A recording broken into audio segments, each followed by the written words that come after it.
li mbokk mi wax ci affairou anniversaire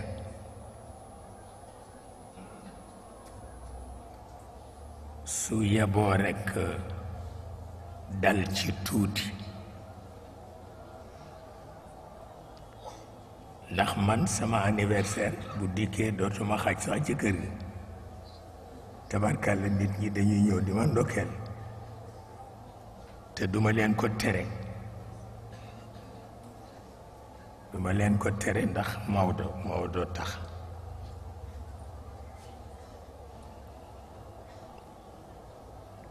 ndax moom déggam dafa sore te lépp loo xam ne lu xaram nekku ca rekk toléré na ko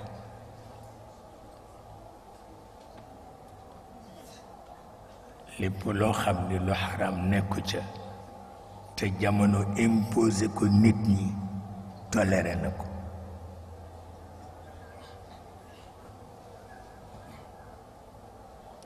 lu mat a bàyyi xel daf koy toléré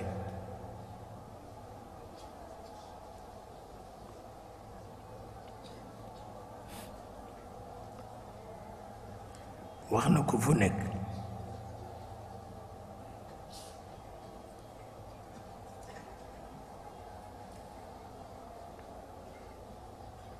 nee na naxanteel ak jamono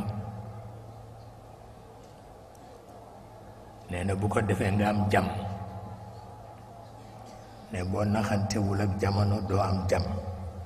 waaye waxuñu nga def fa lu xaram waaye naxanteel ak moom ci yu sew yooyu mënul ñàkk waaw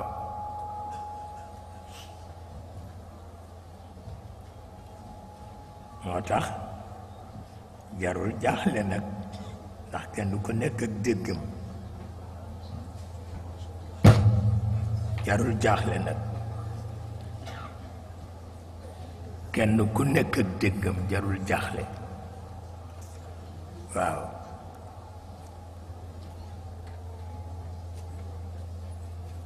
te dafa am fu mu ko teg ci waxu yonent bi da ko teg laa tasubbu dahra fa inna allaha huwa dahr waaw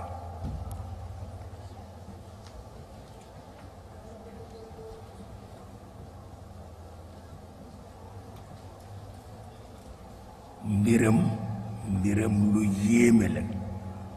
ci wàllu googu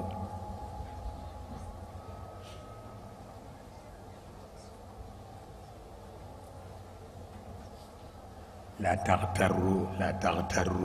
taxtarru li mu ci daan wax kenn xamul na mu toll daan na wax ni wattandiku leen taxi kese na ngeen wut ku leen di guide ci taxi su ngeen ko deful rekk xuloo du fi jóg saagante du fi jóg moom kay li mat a wattu mooy li yàlla tuddal boppam ni baaxul waaw